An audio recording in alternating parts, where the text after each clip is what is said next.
तो एपिसोड की शुरुआत में एक डीमन एक लड़की को हवेली पर लेके जा रहा होता है। कैसी अपमानजनक बातें कर रहा है लड़का, ये अश्लील है ये लोना। मेरा कहने का मतलब उस लड़की को खाने के लिए हवेली पर लेके जा रहा होता है, जिसका पीछा सानेमी, ओबेनाई और 2 डीमन स्लेयर के लड़के कर रहे होते हैं। और डीमन को जैसे ही ये पता लगता है, वो पहली फुर्सत में हवेली के अंदर चला जाता है और इसके पीछे पीछे ये चारों भी हवेली के अंदर आ जाते हैं। हवेली के अंदर कुछ डीमंस उन 2 लड़कों के ऊपर हमला कर देते हैं, पर ओबेनाई और सानेमी अपनी स्वॉट टेक्निक से उन डीमंस को खत्म कर देते हैं। लड़ाई के दौरान ये दोनों लड़के बहुत ज़्यादा डिस्टर्बेंस पैदा कर रहे होते हैं, इसलिए ओबेनाई और सानेमी उन दोनों लड़कों को भी वापस जाने के लिए कहते हैं। इसके बाद ओबेनाई और सानेमी ये सेंस कर पाते हैं कि ये जगह कितनी खतरनाक है और यहाँ तो डीमंस किलो के भाव में पड़े हुए हैं। इसके बाद इन्हें उस लड़की के चिल्लाने की आवाज़ आती है, जिसे बचाने के लिए सानेमी उसके पीछे भागता है और अपने सामने आने वाले सभी डीमंस को खटाखट काट देता है और बाकी बचे डीमंस को ओबेनाई खटाखट काट देता है। इसके बाद वो डीमन उस लड़की को लेकर हवेली के छत पर चला जाता है, क्योंकि उस डीमन को यह समझ में आ चुका होता है कि ये दोनों डीमन स्लेयर नहीं बल्कि हासिराज हैं। इसके पीछे पीछे ओबेनाई और सानेमी भी छत पर आ जाते हैं, जहाँ इनकी मुलाकात और ढेर सारे डीमन से होती है। फिर ओबेनाई सानेमी को लड़की को बचाने को कहकर खुद इन डीमन से फाइट करने लगता है और अपनी सरपेंट ब्रीथिंग टेक्निक से सभी डीमंस का सफाया कर देता है। वहाँ पर सानेमी के ऊपर भी ढेर सारे डीमंस ने हमला कर दिया होता है, पर सानेमी अपनी विंड ब्रीथिंग की 4th फॉर्म का यूज़ कर सभी डीमन को ऐसा काटता है कि सभी डीमंस एक ही बार में खत्म हो जाते हैं और उसके ऊपर खून की बारिश होने लगती है। इसके बाद वो डीमन उस लड़की को छत से नीचे फेंक देता है, पर ओबेनाई पीछे से आकर उस लड़की को बचा लेता है।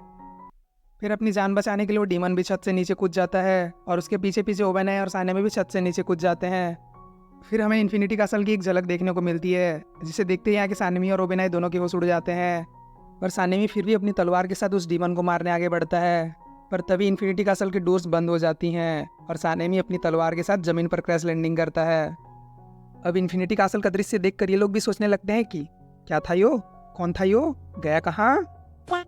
इसके बाद अगले सीन में कनाओ अपना मिशन कंप्लीट कर बटरफ्लाई मैंसन वापस लौटती है, जहाँ मैंसन के बाहर नाओ की और सुमी उसका वेलकम करती हैं। इसके बाद कनाओ शिनोबू से मिलने चली जाती है, जिसे देखते ही यहाँ के शिनोबू से अंदर बुला लेती है।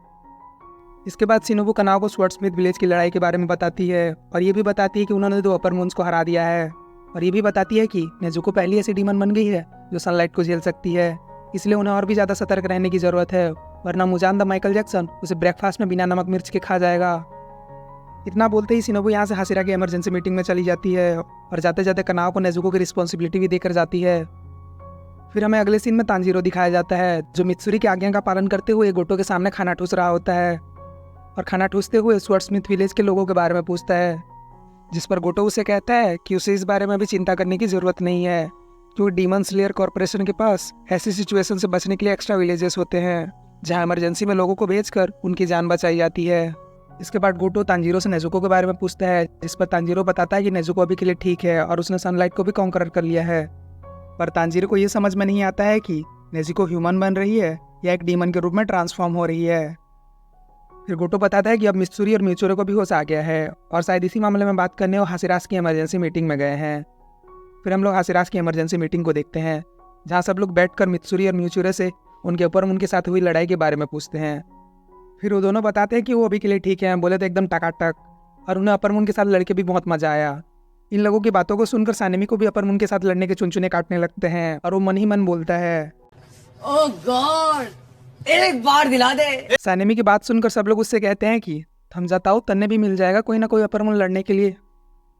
इसके बाद यहाँ लेडी अमाने आ जाती हैं, जो बताती हैं कि कागाया की तबीयत थोड़ी ख़राब है, इसलिए आज की मीटिंग को वो लीड करेंगी और इसके लिए वो सबसे माफ़ी भी मांगती हैं। ये देखकर सब लोग हैरान हो जाते हैं कि लेडी अमाने ये क्या कर रही हैं, और ग्योमी कहता है कि वो मास्टर की अच्छी हेल्थ के लिए प्रे करेगा, इसलिए लेडी अमाने आप ऐसा ना करें। इसके बाद मीटिंग स्टार्ट होती है और लेडी अमाने कहती हैं कि जैसा कि आप सब लोग जानते हैं, नेजुको पहली ऐसी डीमन बन गई है जो सनलाइट में भी सर्वाइव कर सकती है, इसलिए मुजान द माइकल जैक्सन अपनी एड़ी चोटी का जोर लगा देगा नेजुको को पाने के लिए, ताकि उसको खाकर वो खुद सनलाइट में सर्वाइव कर सके, इसलिए हमें और भी ज़्यादा सतर्क रहने की ज़रूरत है। फिर लेडी अमाने मित्सुरी और मिचुरो से उनके डीमन स्लेयर मार्क के बारे में पूछती है, जिस पर मित्सुरी बताने लगती है कि पहले मैंने ऐसे किया, फिर मैंने वैसे किया और फिर मैंने तैसे किया। अरे कहना क्या चाहते हो? अरे कहना ये चाहता हूँ कि मित्सुरी अपने फाइट का ऐसा एक्सप्लेनेशन करती है जिसे सुनकर तो सबकी सिट्टी पिट्टी गुल, बोले तो फुल साइलेंट, और किसी को कुछ भी समझ में नहीं आता। अपनी इस हरकत को देखकर मित्सुरी खुद पर शर्मिंदा होती है और अपने बिहेवियर के लिए सबसे सॉरी कहती है।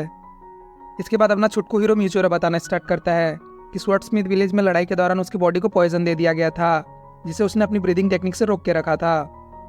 फिर उसको बचाने एक छोटू सा लड़का आता है, जिसे देखकर उसे अपनी पास्ट की सारी मेमोरीज याद आ जाती हैं। और जैसे ही वो डीमन उस बच्चे को मारने वाला होता है, म्यूचुरा अपने इमोशन पर कंट्रोल नहीं कर पाता, जिससे गुस्से में उसकी हार्ट 200 बीट्स पर मिनट पर धड़कने लगती है और उसका बॉडी टेम्परेचर बढ़कर 102 डिग्री हो जाता है। और ऐसी सिचुएशन में उसे ये डेमोनिक मार्क मिला, जिससे वो अपर मून के साथ फाइट कर पाया। फिर लेडी अमाने म्यूचुरा से पूछती हैं कि तुम्हें कैसे पता कि तुम्हारा बॉडी टेम्परेचर उस समय 102 डिग्री था, थर्मामीटर लेकर घूमता है क्या साथ में? जिस पर म्यूचुरा बताता है कि जब वो एक बार बीमार पड़ा था, उसके डॉक्टर ने बताया था कि उसका बॉडी टेम्परेचर 102 डिग्री पहुंच गया है और फाइट के दौरान भी उसे सिमिलर सी फीलिंग आई, इसीलिए उसे ऐसा लगा। फिर लेडी अमाने बताती हैं कि ये डीमन स्लेयर मार्क बहुत ही ज़्यादा स्पेशल है, जो आपकी पावर को बहुत ज़्यादा इन्हेंस कर देता है। इसलिए सब हासिरा और डीमन स्लेयर इस मार्क को पाने की कोशिश करेंगे और इसकी ट्रेनिंग लेंगे। इतना बोलते ही यहाँ से लेडी अमाने जाने लगती हैं और उसके पीछे पीछे ग्यू भी जाने लगता है, जिसे देखकर सानेमी उसे टोकता है कि तुम अभी से कहाँ जा रहे हो, अभी तो हमें बहुत सारा डिस्कशन करना है। ये सुनते ही ग्यू बोलता है कि मुझे हासिरा ट्रेनिंग में कोई भी इंटरेस्ट नहीं है और मैं तुम सबसे बहुत अलग हूँ। ग्यू की ये बात सुनकर सानेमी भड़क जाता है और बाकी सब लोग भी इसका एक्सप्लेनेशन मांगने लगते हैं, पर ग्यू यहाँ से चुपचाप जाने लगता है, जिससे सानेमी और ग्यू के बीच मामला थोड़ा सा बढ़ने लगता है और मित्सुरी उन्हें रोकने की कोशिश करने लगती है।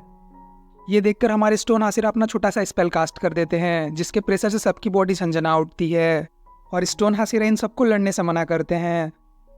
इसके बाद नेक्स्ट सीन में हम जिनित्सु को देखते हैं, जो अपना मिशन कंप्लीट कर वापस लौट रहा होता है, जिसका मेंशन के बाहर सुमी, नाओ और क्यू वेलकम करती हैं। इन तीनों को देखकर अपना जिनित्सु फुल चौड़ में आ जाता है और अपनी मिशन की सारी कहानियां बताने लगता है, पर तीनों को कुछ खासा इंटरेस्ट नहीं होता। इसके बाद यहाँ आयोई आ जाती है, जिसे देखकर जिनित्सु खुश होता है और उससे भी पूछने लगता है कि क्या उसने उसे मिस किया, जिस पर आयोई भी उससे ज़्यादा कुछ भाव नहीं देती। और इसके बाद कोई और भी होती है जो जिनित्सु का वेलकम करती है, जिसकी आवाज़ सुनकर जिनित्सु बावरा सांड हो जाता है और उसके नाक से धुआं भी निकलने लगता है। वो भागते हुए नेजुके के पास जाता है और हम दो हमारे 4 और उनकी 36 की बातें करने लगता है। फिर नेजुको बोलती है वेलकम इनोस्के। इनोस्के का नाम सुनकर जिनित्सु के वक्त, हालात, जिंदगी, जज्बात सब बदल जाते हैं और वो बावरे सांड से शापित आत्मा में बदल जाता है और इनोस्के को मार कर उसका खून पीने की कस्में खाने लगता है। और हमें यहाँ गोटो से पता चलता है कि इनोसुके ने नेजुको को अपना नाम बोलना सिखाया होता है, पर नेजुको उसका नाम छोड़कर उसके सभी वेरिएंट का अच्छे से नाम ले रही होती है। फिर हमें हैग नेजुका दिखाए जाते हैं, जो तांजीरो की नई तलवार लेकर आए होते हैं, जिसे देखते ही यहाँ पे तांजीरो उनका वेलकम करता है और उन्हें बैठने के लिए भी कहता है। हैग नेजुका बहुत ज़्यादा हाँप रहे होते हैं और वो अपने कांपते हुए हाथों से तांजीरो को उसकी नई तलवार देते हैं। तलवार पाकर तांजीरो बहुत खुश होता है और हैग नेजुको को इसके लिए थैंक यू कहता है। फिर हैग नेजुका बताते हैं कि जिसने भी ये तलवार बनाई है उसका बस एक ही मकसद था, डीमंस का सफाया, इसलिए उस तलवार पर डिस्ट्रॉय भी लिखा हुआ है। पहली ऐसी तलवारें बस हासिरास को मिलती थी, पर तुम बहुत लक्की हो कि ये तलवार तुम्हें मिली। फिर हैग नेजुका तांजीरो पर गुस्सा करते हैं क्योंकि उसने उनकी दी सारी तलवारें तोड़ दी थी और ये तलवार भी उनसे ज़बरदस्ती ले गए थे जब उन्होंने अपना काम इस पर शुरू ही किया था। इसके लिए वो तांजीरो को कभी माफ़ नहीं करेंगे और तांजीरो को उन्हें ज़िंदगी भर राइस डम्पलिंग खिलानी पड़ेगी। इतना सुनते ही यहाँ के तांजीरो उनसे माफ़ी मांगने लगता है और ज़िंदगी भर राइस डम्पलिंग खिलाने का प्रॉमिस भी करता है। फिर यहाँ से हैग नेजुका चले जाते हैं और इसके बाद इनोस्के सांड जैसी खिड़की तोड़ता हुआ अंदर आता है। इनोस्के की ऐसी हरकत को देखकर तांजीरो और गोटो की गोटियाँ मुंह में आ जाती हैं।